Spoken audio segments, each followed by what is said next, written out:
All right, quick comic review. The reason why it's so quick is, and honestly, I think even with the speed that, if I was going at normal speed, with finishing the books, with finishing the comics, I don't think this comic review would be any more, maybe like one or two more at most.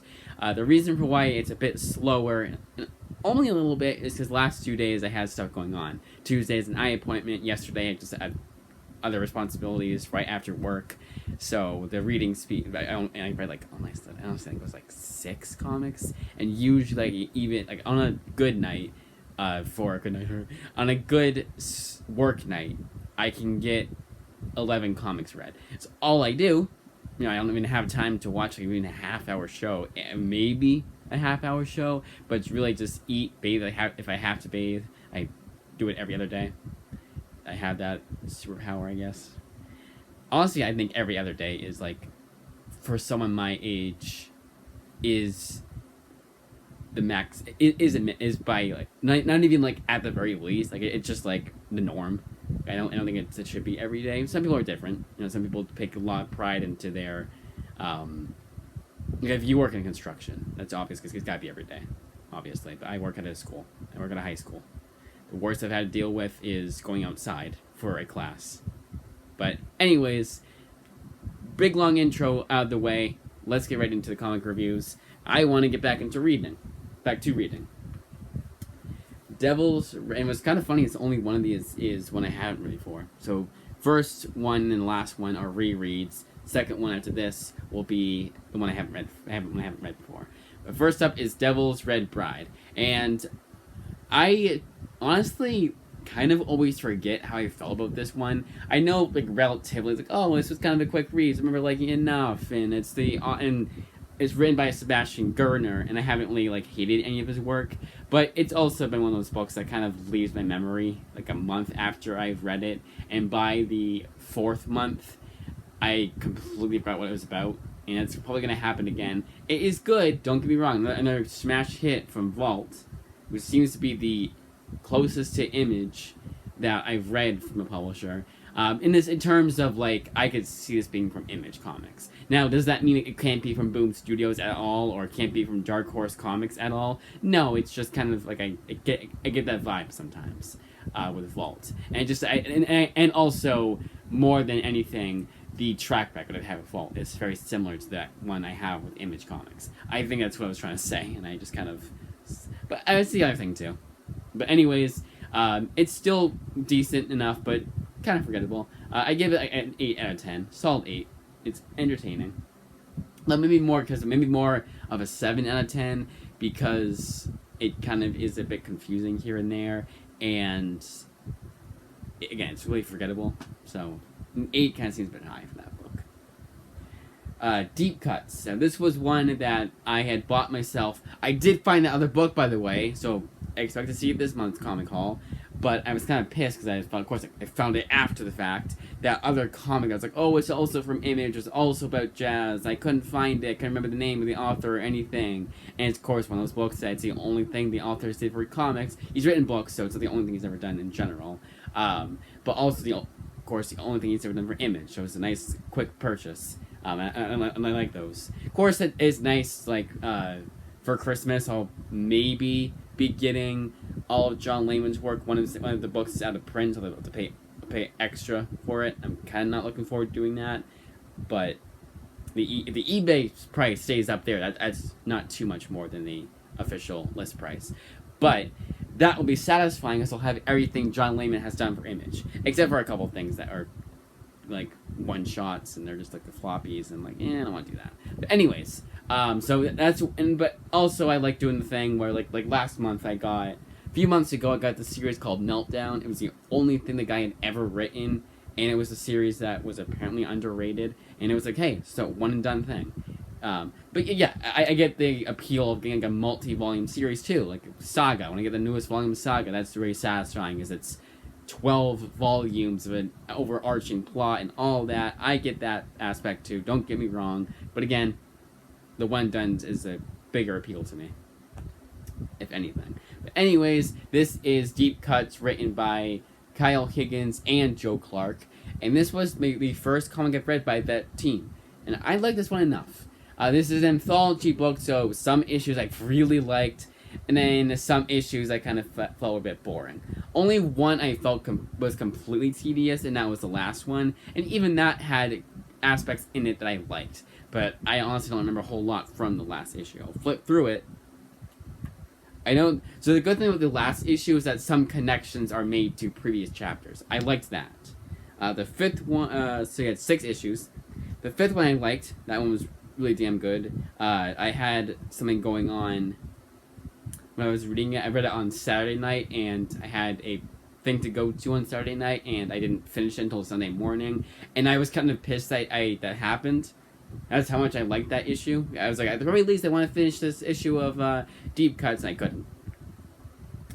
Issue 4, I think, was my favorite. No, sorry. Wait, was issue... No.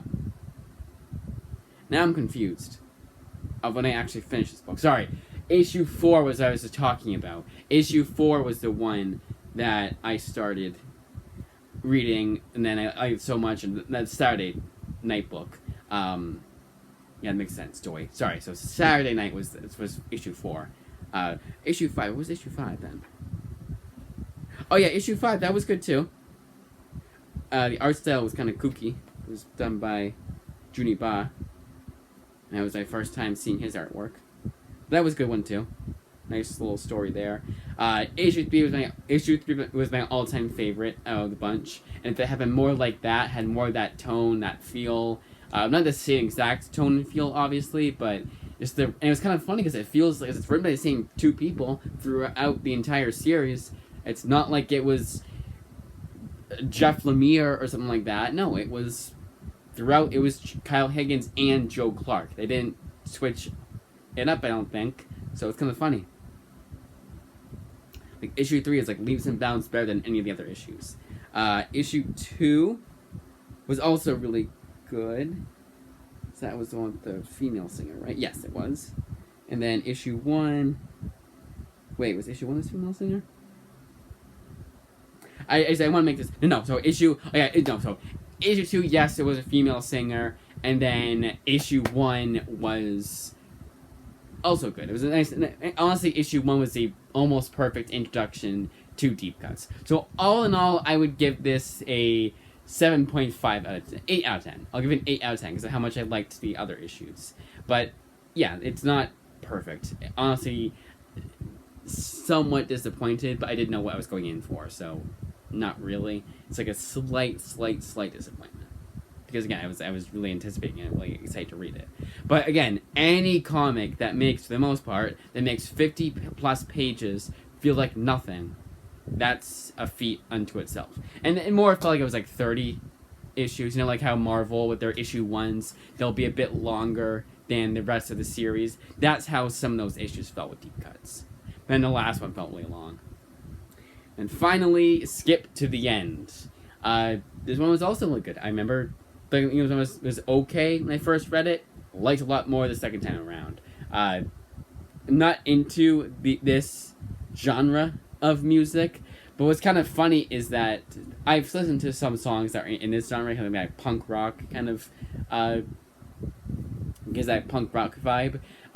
Well, it is punk rock. And I've listened to some songs in that punk rock genre, like it's kind of like something like Radiohead, like a kind of a Radiohead type song.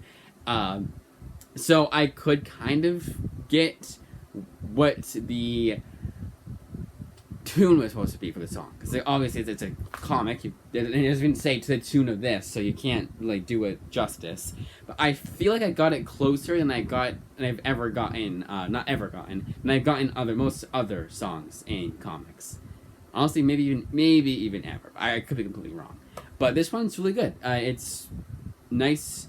It's a 4-issue miniseries, so it is pretty quick, but it tells its story in good. Like, nothing felt like it was unanswered. I never felt like anything was like, wait, you didn't address this and that and whatever. It's written by Jeremy Holt, and Jeremy Holt seems to be a really good writer.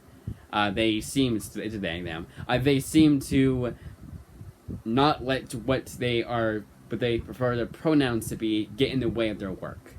Honestly, it's a great example of. Now, is it as good as Rachel Pollack?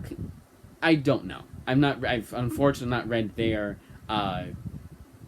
Doom Patrol series, unfortunately, because the omnibus came out when I was collecting nothing by Image, and even nowadays, I don't know if I can bring myself to take a break a little bit. It's like if I don't get, instead of getting 10 Image books, I get 3 Image books, and then the omnibus. I don't know if I can bring myself to do that, but I will see what the library has, because I kind of want to do that comparison now. But I feel like because of how well renowned her Doom Patrol run is, it's not that good, Jeremy Holt's writing, but they do put a good name for. It doesn't matter who the person is; they can still write a damn good comic. And I more mean that is in the sense that you'd expect there to be that kind of politics in her work. Or, sorry, in their work, and it's not in there. I don't ever said her. It's if you're the guessing game, it'd be a guy. But no, their work has nothing like that in it. Even Made in Korea did not have that in it. Made in Korea was really good too. It's about like a robot girl. It was one of those like. Honestly, if you wanted something that's a page turner, I would say go to Made in Korea and then read this, because Made in Korea is more page turner than this is. This is more of a reflection on someone's life and their past and everything. And it does that justice. Like, I could totally see this being someone's therapy, kind of thing. And then they read a book and like, oh my god, like I never. Like, it really spoke to me, like that kind of thing. I feel like that's what reading this comic could do for someone, and not in the sense of, well, I'm not overstating it or understating it either. I truly feel like that's the case with this book. So 9 out of 10, honestly. I was pleasantly surprised. That, as I say, is that quick 12-minute video.